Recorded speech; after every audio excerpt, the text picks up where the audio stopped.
The morning sun cast long shadows across the corridors of the French embassy in Ouagadougou, as Ambassador Laurent Chevalier prepared for what he believed would be another routine diplomatic meeting. Little did he know that within hours, his carefully constructed facade would crumble, exposing a web of corruption that reached deep into the heart of French-Burkinabe relations. Marie Dubois, a junior embassy clerk with an eye for detail, had been working late the previous evening when she stumbled upon something that made her blood run cold. While organizing financial documents in the ambassador's office, she discovered a series of receipts and transaction records hidden beneath a stack of routine diplomatic correspondence. The numbers didn't add up, and the more she examined the papers, the more suspicious she became. The documents revealed systematic withdrawals from accounts designated for humanitarian aid and development projects. What caught her attention most was a pattern of gold purchases made through local dealers, transactions that had no connection to any official French government business in Burkina Faso. The amounts were staggering. Millions of euros had been diverted over the course of 18 months. Marie spent the entire night cross-referencing the suspicious transactions with official embassy records. Her hands trembled as she realized the magnitude of what she had uncovered. Ambassador Chevalier had been using his diplomatic position to orchestrate an elaborate gold smuggling operation, taking advantage of Burkina Faso's rich mineral deposits and his immunity from local law enforcement. The scheme was sophisticated and well-planned. Chevalier had established relationships with local gold miners and dealers, purchasing raw gold at below-market prices using funds meant for development projects. The gold was then smuggled out of the country through diplomatic pouches and sold in European markets at substantial profits. The ambassador had been living a double life, presenting himself as a champion of Franco-African cooperation, while secretly pillaging the resources meant to help the Burkinabe people. As dawn broke over the capital city, Marie faced the most difficult decision of her career.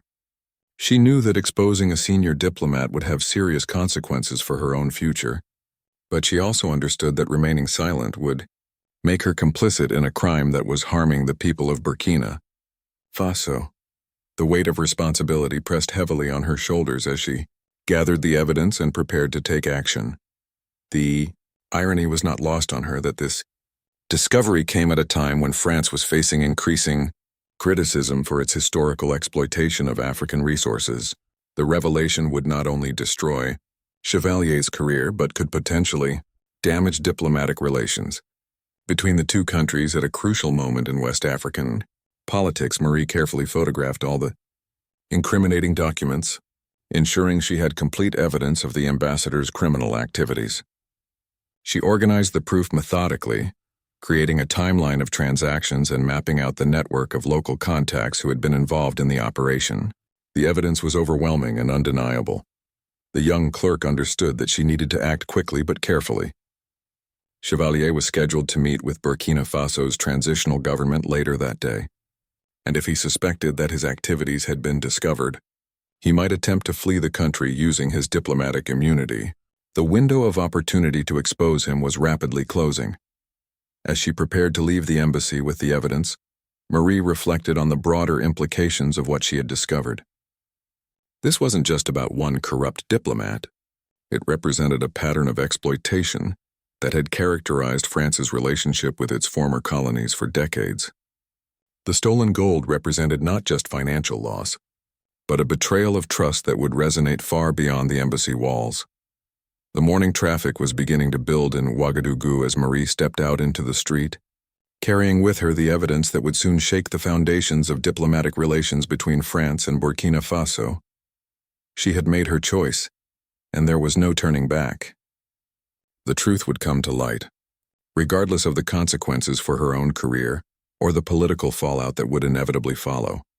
Little did she know that her discovery would soon capture the attention of Captain Ibrahim Traore, Burkina Faso's dynamic young leader, who would respond to the revelation with characteristic speed and determination, setting in motion events that would reverberate across the entire West African region. Marie Dubois stood outside the offices of Le Pays, Burkina Faso's most respected independent newspaper, clutching a manila envelope that contained enough evidence to topple a diplomatic career and potentially reshape international relations.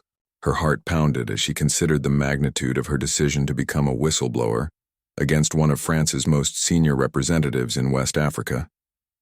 The newspaper's investigative journalist, Amadou Sankara, had built a reputation for exposing corruption across the Sahel region. His fearless reporting had previously uncovered scandals involving multinational corporations and local politicians, but nothing quite as explosive as what Marie was about to present to him. She had chosen him specifically because of his track record of protecting sources and his commitment to truth, regardless of political consequences. When Marie entered Sankara's modest office, the veteran journalist immediately sensed the gravity of the situation. Her nervous demeanor and the careful way she handled the envelope suggested she carried information of extraordinary significance. As she began to unfold the story of Ambassador Chevalier's gold theft operation, Sankara's eyes widened with a mixture of amazement and concern. The evidence was more comprehensive than anything Sankara had encountered in his 15-year career. Bank records showed systematic diversion of development funds. Purchase agreements with local gold dealers revealed below-market transactions, and shipping documents indicated regular movement of precious metals through diplomatic channels. The paper trail was so detailed that it painted a complete picture of the ambassador's criminal enterprise. Sankara recognized immediately that this story would have implications far beyond simple corruption charges.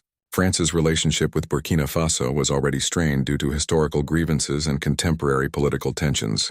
The revelation that a French diplomat had been stealing gold while professing to support the country's development would provide ammunition to those calling for a complete break with colonial-era partnerships.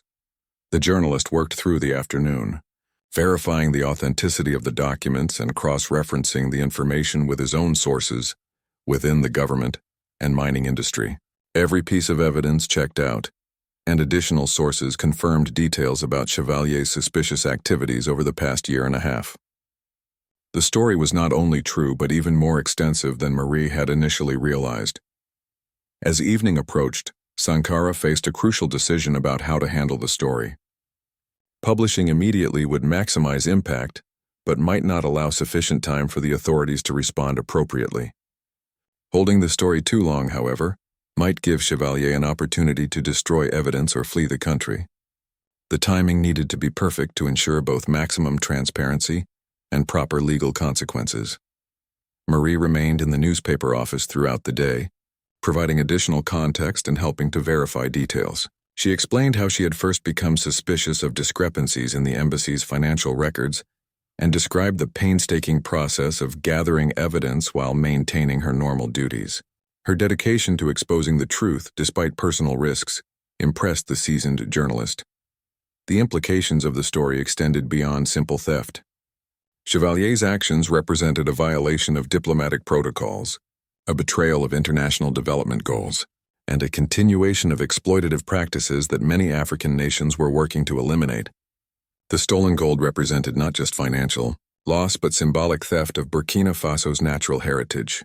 Sankara's investigation revealed that several local officials had likely been complicit in the scheme, either through direct participation or willful ignorance of suspicious activities. The network of corruption appeared to extend beyond the French embassy into local mining operations and possibly government offices. The full scope of the conspiracy was still emerging as the journalist continued his verification process. By evening, Sankara had confirmed enough details to proceed with publication, but he decided to take one additional step that would amplify the story's impact exponentially. He contacted a trusted source within Captain Ibrahim Traore's inner circle, knowing that the military leader would want to be informed about such serious allegations before they became public knowledge. The phone call that evening would prove to be a pivotal moment in the unfolding crisis. When Traore's aide received Sankara's call describing the evidence against Ambassador Chevalier, the information was immediately relayed to the captain himself. Within hours, the wheels of justice began turning at the highest levels of Burkina Faso's government. Marie returned to her small apartment that evening, knowing that her life would never be the same. She had crossed a line that few people ever cross, choosing to expose powerful individuals despite significant personal risk. Her courage in bringing the truth to light would soon catalyze a response from Burkina Faso's leadership that would surprise the international community with its swiftness and decisiveness. The stage was now set for a confrontation that would test diplomatic relations and demonstrate whether justice could prevail over political convenience. The evidence was in capable hands, and the story would soon reach the ears of someone with both the power and the determination to act decisively against corruption, regardless of its source. Captain Ibrahim Traore was reviewing security briefings in his office at the presidential palace when his aide knocked urgently on the door. The young military leader, known for his decisive action and unwavering commitment to Burkina Faso's sovereignty, immediately sensed that something significant had occurred. When his aide explained the nature of journalist Amadou Sankara's call regarding Ambassador Chevalier, Traore's expression hardened with determination. The captain listened intently as his aide detailed the allegations against the French diplomat. Years of experience in military intelligence had taught Traore to assess threats quickly and accurately, and he immediately recognized that this situation posed both immediate security risks and long-term political challenges. The theft of Burkina Faso's gold by a foreign diplomat represented exactly the kind of exploitation his administration was committed to ending. Without hesitation, Traore summoned his inner circle for an emergency meeting. Defense Minister Colonel Kassoum Coulibaly, Intelligence Chief Major Fatima Ouedraogo, and Foreign Affairs Advisor Dr. Moussa Diallo were called to the palace within the hour. The captain understood that handling this crisis would require careful coordination between multiple government departments and precise execution to avoid diplomatic complications. When the emergency meeting convened, Traore outlined the situation with characteristic clarity and directness. He emphasized that while diplomatic relations with France were important, Burkina Faso's sovereignty and the rule of law took precedence over political convenience. The captain made it clear that Ambassador Chevalier would be held accountable for his crimes, regardless of his diplomatic status or the potential for international backlash. Colonel Coulibaly immediately began coordinating with law enforcement agencies to ensure that all of Chevalier's activities were monitored. The ambassador's movements were placed under discreet surveillance, and steps were taken to prevent any attempt to destroy evidence or flee the country. Traore insisted that all actions be conducted within legal frameworks while ensuring that justice would not be compromised by diplomatic immunity claims. Major Ouedraogo presented additional intelligence that corroborated the journalist's information. Her team had been monitoring suspicious financial flows for several months as part of routine security assessments, and they had noted irregularities involving embassy accounts. The new evidence provided the missing pieces that confirmed their suspicions about the ambassador's illegal activities. Dr. Diallo advised caution regarding the international implications of confronting a senior French diplomat. He outlined potential responses from Paris and suggested diplomatic channels for managing the crisis. However, Traore rejected any approach that would compromise Burkina Faso's ability to prosecute criminal activity on its soil. The captain emphasized that his administration would not be intimidated by threats or diplomatic pressure. The meeting concluded with a clear action plan that demonstrated Traore's commitment to swift justice. Law enforcement would gather additional evidence while maintaining surveillance of the ambassador. The foreign ministry would prepare formal protests through diplomatic channels. Most importantly, the government would cooperate fully with media coverage to ensure transparency throughout the process. Traore personally contacted journalist Sankara to arrange a discreet meeting before the story's publication. The captain wanted to ensure that law enforcement had sufficient time to secure evidence while also supporting press freedom and public transparency. This delicate balance reflected his understanding of both legal requirements and democratic principles. During his late-night meeting with Sankara, Traore reviewed the evidence carefully and asked probing questions about sources and verification methods. The captain's military background had taught him to evaluate intelligence critically, and he satisfied himself that the allegations were well-founded and properly documented. His confidence in the evidence reinforced his determination to pursue justice aggressively. The captain's response demonstrated his characteristic leadership style: quick decision-making based on careful analysis, unwavering commitment to principles regardless of political costs, and strategic thinking about long-term implications. Traore understood that this crisis represented an opportunity to demonstrate Burkina Faso's independence and commitment to the rule of law. As dawn approached, Traore had transformed potential diplomatic embarrassment into a demonstration of his administration's integrity and competence. His swift response sent clear messages to both domestic and international audiences. Corruption would not be tolerated regardless of the perpetrator's nationality, and Burkina Faso would defend its sovereignty.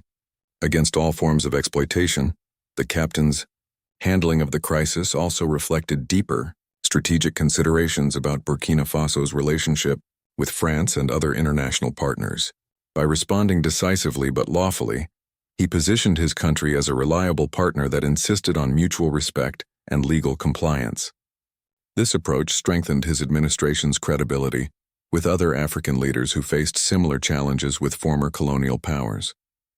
By morning, Traore had set in motion a chain of events that would fundamentally alter diplomatic relationships in West Africa.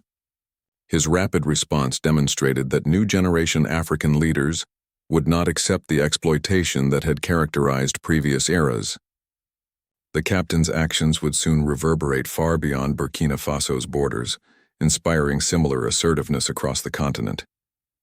As the first rays of sunlight illuminated Ouagadougou, a carefully coordinated investigation was already underway across multiple locations in the capital city. Captain Traore's orders had been executed with military precision, and law enforcement teams were simultaneously gathering evidence from banks, gold dealers, and shipping companies that had been involved in Ambassador Chevalier's elaborate scheme. Inspector General Bourema Ouagadougou led the primary investigation team with a combination of veteran detectives and financial crime specialists. His reputation for thoroughness and integrity made him the obvious choice to handle such a sensitive case involving international diplomatic complications. Ouagadougou understood that every piece of evidence needed to be collected according to strict legal protocols to withstand inevitable challenges from French authorities. The investigation team's first stop was the Central Bank of Burkina Faso, where financial records revealed the full extent of Chevalier's systematic fund diversions. Bank officials provided detailed transaction histories showing how development aid money had been redirected through a series of shell accounts before being used to purchase gold from local dealers. The paper trail was so comprehensive that it painted a clear picture of premeditated criminal activity spanning 18 months. Simultaneously, another team visited the offices of Sahel Gold Trading, the primary dealer that had sold gold to the ambassador. Owner Mamadou Konate initially appeared nervous when investigators arrived, but he quickly became cooperative when presented with evidence of his involvement in the scheme. Konate revealed that Chevalier had approached him 6 months earlier with an offer to purchase large quantities of gold at prices significantly below market rates. The dealer's records showed that Chevalier had used his diplomatic status to negotiate favorable terms, claiming the purchases were part of a French government initiative to support local mining communities. Konate had been suspicious of the arrangement, but had been reassured by the ambassador's official credentials and promises of ongoing business relationships. The investigation revealed that similar arrangements existed with at least 4 other gold dealers across the country. Dr. Aminata Traore, a forensic accountant brought in to analyze the complex financial transactions, discovered that the ambassador's scheme was even more sophisticated than initially suspected. The stolen funds had been laundered through multiple accounts in different countries before being used for gold purchases.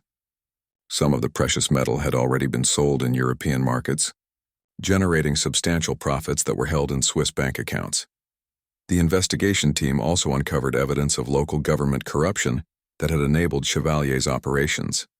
Several mining ministry officials had received payments in exchange for expediting permits and reducing regulatory oversight of gold exports. These discoveries expanded the scope of the investigation beyond simple theft to include broader questions about systemic corruption in Burkina Faso's mining sector. Inspector Ouagadougou's team worked methodically through the evidence, building an airtight case that would satisfy international legal standards. They photographed documents, interviewed witnesses, and secured testimonies from everyone involved in the gold trading network. The inspector knew that French authorities would scrutinize every aspect of the investigation, so he ensured that all procedures exceeded international legal requirements. The investigation revealed that Ambassador Chevalier had used his position to manipulate multiple systems simultaneously. He had exploited diplomatic immunity to avoid customs inspections, abused development aid programs to obtain funding, and corrupted local officials to facilitate illegal exports. The scheme demonstrated a level of planning and coordination that suggested significant experience with similar operations. As the day progressed, additional evidence emerged from shipping companies that had transported gold out of Burkina Faso using diplomatic pouches. Company records showed regular shipments to France that had been classified as official diplomatic materials, but actually contained stolen precious metals. The investigation team secured copies of all shipping documents and began tracing the final destinations of the illegal exports. The most damaging evidence came from the ambassador's own computer files, which contained detailed spreadsheets tracking profits from the gold sales and plans for expanding the operation to other West African countries. Chevalier had apparently viewed his diplomatic posting as an opportunity for personal enrichment rather than service to his country's interests. By afternoon, Inspector Sawadogo had assembled enough evidence to support criminal charges against Ambassador Chevalier and several local accomplices. The investigation had revealed not just individual corruption, but a systematic exploitation of Burkina Faso's resources that had been facilitated by diplomatic privilege and local government weakness. The inspector's final report detailed losses totaling over 12 million euros in stolen gold and diverted development funds. The investigation had also identified opportunities for recovering some assets and strengthening regulatory systems to prevent similar schemes in the future. Captain Traore's demand for swift but thorough justice had been fulfilled through professional law enforcement work that would withstand international scrutiny. The evidence gathered during this intensive investigation would soon provide the foundation for legal proceedings that would test diplomatic immunity laws and establish important precedents for prosecuting international corruption. The thoroughness of the investigation reflected both the seriousness of the crimes and Burkina Faso's commitment to defending its sovereignty against exploitation by foreign officials. The French Foreign Ministry in Paris received the news of Ambassador Chevalier's arrest through an urgent encrypted communication from the embassy in Ouagadougou. Foreign Minister Catherine Dubois immediately convened an emergency meeting with senior diplomatic officials to address what appeared to be an unprecedented crisis in Franco-African relations. The allegations against one of France's most experienced African diplomats sent shockwaves through the Quai d'Orsay. Minister Dubois initially responded with skepticism, questioning whether the charges against Chevalier might be politically motivated. The timing seemed suspicious, coming during a period of increasing tension between France and several West African nations that were questioning traditional post-colonial relationships. However, as more details emerged about the evidence gathered by Burkina Faso's investigation, the minister's confidence in defending the ambassador began to waver. The French president's office was briefed on the situation within hours, and the response reflected deep concern about broader implications for France's African policy. President Emmanuel Macron had invested considerable political capital in repositioning France as a partner rather than a patron of African nations, and the Chevalier scandal threatened to undermine years of diplomatic effort to rebuild trust and credibility across the continent. Meanwhile, the story broke simultaneously in Le Pays newspaper and international media outlets, creating a firestorm of coverage that quickly spread across social media platforms. The detailed evidence presented by journalist Amadou Sankara left little room for doubt about the ambassador's guilt, and the comprehensive nature of the investigation impressed even critics who had expected a less thorough response from Burkina Faso's authorities. Captain Traore held a press conference that afternoon, addressing both domestic and international audiences with characteristic directness. He emphasized that Burkina Faso's response was based purely on legal considerations rather than political motivations, and he invited international observers to review the investigation's findings. The captain's measured but firm tone demonstrated his administration's confidence in both the evidence and the legal process. The international reaction varied significantly across different regions and political perspectives. African Union officials praised Burkina Faso's decisive response as evidence of improved governance and commitment to the rule of law. Many African leaders saw the case as a symbol of their continent's growing independence from former colonial powers and their ability to hold foreign officials accountable for criminal behavior. European Union representatives expressed concern about diplomatic protocols while acknowledging the seriousness of the allegations. The European Parliament called for a thorough investigation of the claims and urged both countries to resolve the crisis through existing diplomatic channels. However, the overwhelming evidence against Chevalier made it difficult for European officials to defend him without appearing to condone corruption. The United Nations Secretary-General issued a statement emphasizing the importance of diplomatic immunity while supporting the principle that no one should be above the law. The carefully worded statement reflected the complex legal and political issues raised by the case, particularly regarding the limits of diplomatic protection when serious crimes are alleged. French media coverage was initially defensive, focusing on procedural questions about diplomatic immunity and suggesting that Burkina Faso's response might violate international law. However, as more details about the evidence emerged, French journalists began investigating Chevalier's background and questioning how such extensive criminal activity could have gone undetected by supervisory authorities. The scandal prompted broader discussions about oversight of diplomatic personnel and the potential for abuse of diplomatic privileges.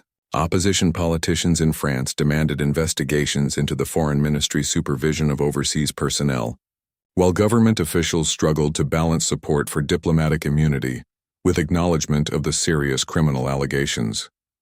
Social media campaigns across Africa celebrated Burkina Faso's assertive response, with hashtags like Burkina Strong and African Sovereignty trending across multiple platforms.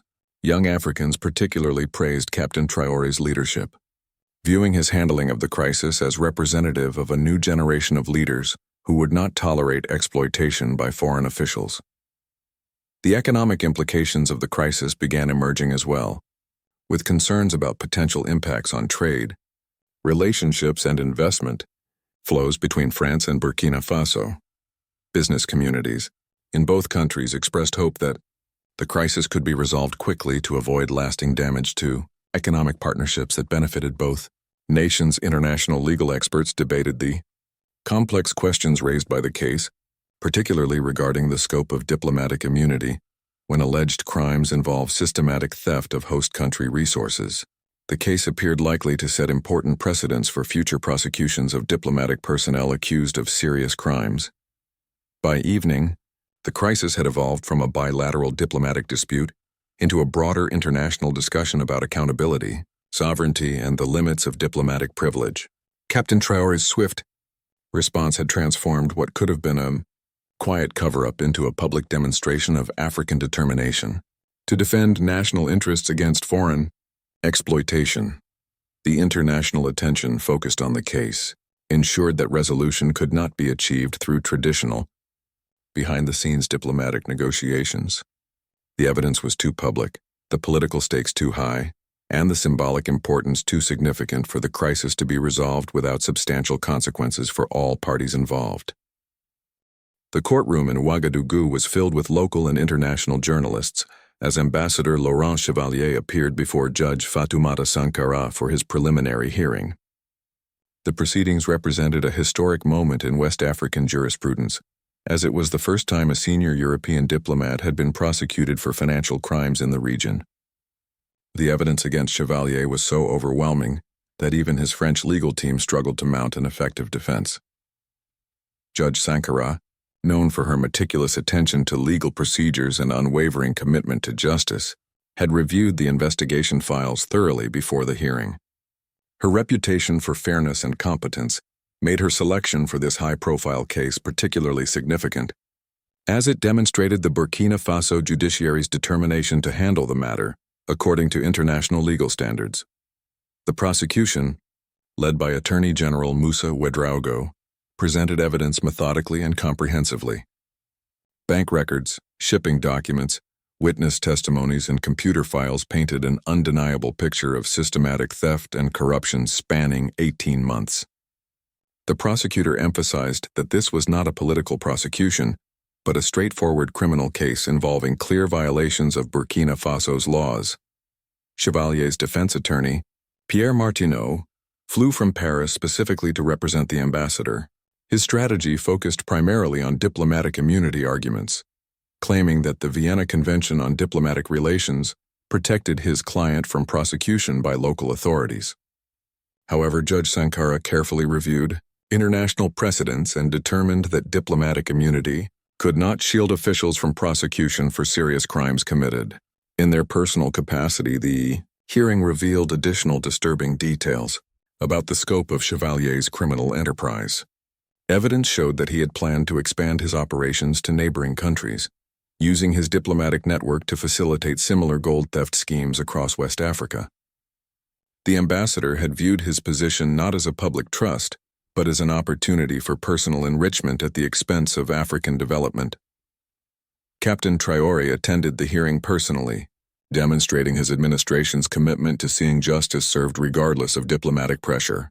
His presence in the courtroom sent a clear message to both domestic and international audiences that Burkina Faso would not be intimidated by foreign governments or diplomatic protocols when defending its sovereignty and resources. The most dramatic moment came when Marie Dubois testified about discovering the incriminating documents in the embassy. Her courage in exposing the corruption, despite significant personal risks, impressed everyone present and highlighted the important role of whistleblowers in fighting international corruption. Her testimony was detailed, credible, and devastating to the defense's attempts to minimize the evidence.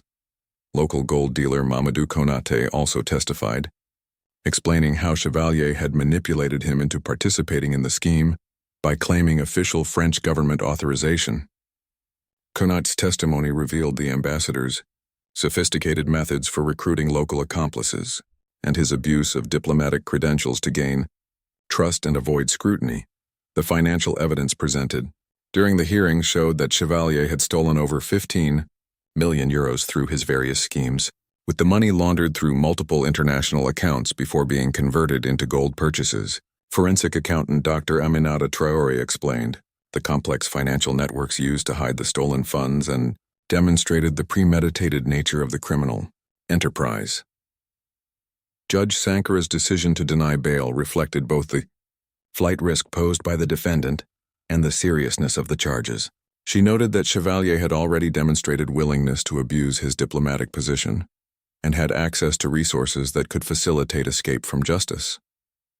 The judge's reasoning was legally sound and demonstrated the independence of Burkina Faso's judiciary. The international reaction to the court proceedings was mixed but generally supportive of Burkina Faso's legal process. European legal experts acknowledged that the evidence appeared compelling and that the proceedings followed proper judicial procedures.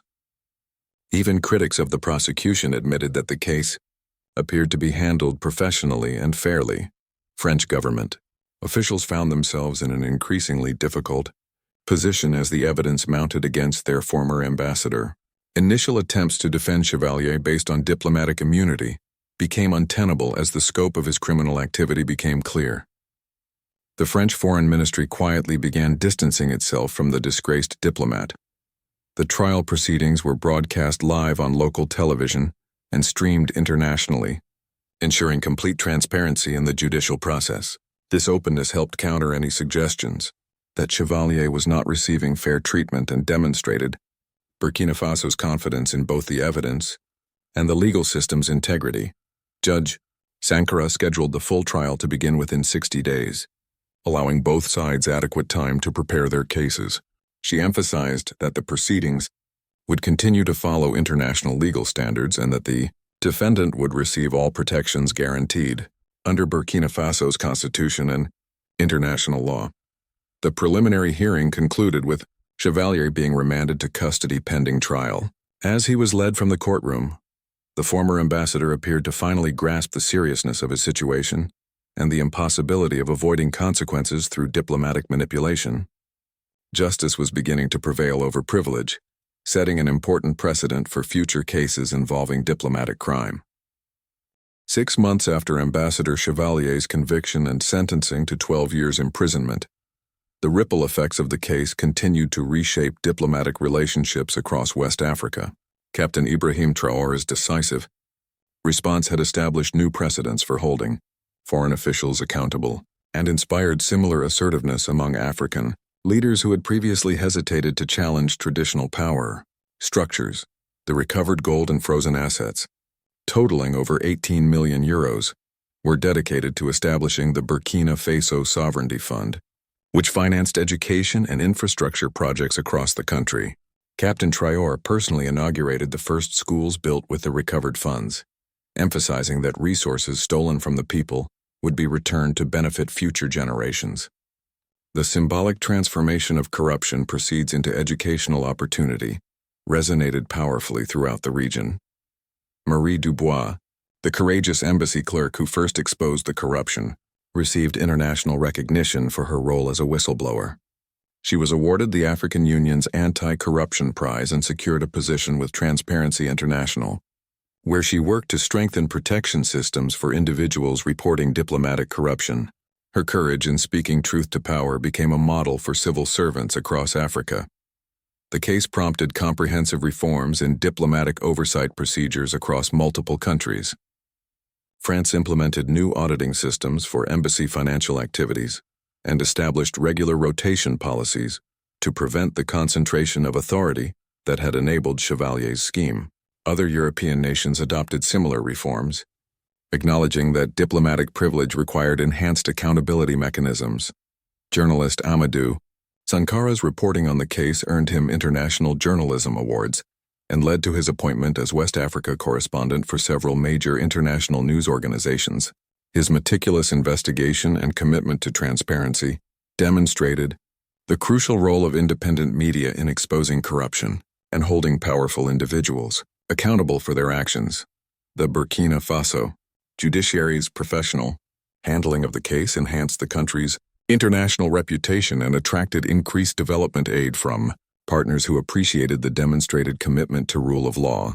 Judge Fatoumata Sankara was appointed to the International Criminal Court, where she continued working to ensure justice regardless of defendant's status or nationality. Captain Traore's leadership during the crisis significantly strengthened his domestic political support and enhanced his standing among African leaders. The Economic Community of West African States elected him to chair their Anti-Corruption Commission, recognizing his demonstrated commitment to fighting international financial crimes. His rapid response to the Chevalier case became a template for other leaders facing similar challenges. The case also triggered important legal precedent regarding diplomatic immunity limitations. International courts clarified that diplomatic protection could not shield officials from prosecution for systematic criminal activity conducted in their personal capacity. This legal evolution strengthened the ability of developing nations to prosecute foreign officials who exploited their positions for personal gain. French-Burkina Faso relations, initially strained by the scandal, eventually emerged stronger due to the professional manner in which both sides handled the crisis aftermath. France's acknowledgement of wrongdoing and commitment to preventing similar incidents helped rebuild trust, while Burkina Faso's adherence to legal procedures demonstrated mature governance that impressed international partners. The stolen gold that had been at the center of the scandal was transformed into educational scholarships for young Burkinabe students studying international relations and law. Captain Traore observed that the best defense against future exploitation was educating the next generation to understand and defend their rights under international law. The case inspired similar investigations across Africa as other countries began examining their own experiences with diplomatic corruption. Several long-standing cases that had been quietly buried were reopened, and new oversight mechanisms were established to monitor foreign diplomatic activities more effectively. The transformation of the Chevalier scandal from potential diplomatic embarrassment into a demonstration of African capability and integrity marked a turning point in post-colonial relationships. Captain Traore's handling of the crisis showed that African leaders could defend their nation's interests while maintaining international respect and cooperation. Marie Dubois often reflected on the night she discovered those incriminating documents in Ambassador Chevalier's office. Her decision to expose the truth, despite significant personal risks, had ultimately contributed to strengthening democratic institutions and international accountability mechanisms across an entire continent. The legacy of the case extended far beyond its immediate participants. It demonstrated that courage, professional competence, and commitment to justice could overcome even the most entrenched systems of privilege and exploitation. The story of a young clerk, an investigative journalist, and a determined leader had combined to create lasting change that would protect future generations from similar exploitation. As Captain Traore often said in speeches about the case, the real victory was not punishing one corrupt diplomat, but establishing principles that would prevent such crimes in the future. The gold that had been stolen represented more than financial loss. It symbolized the broader struggle for African dignity and self-determination that continued to inspire leaders across the continent.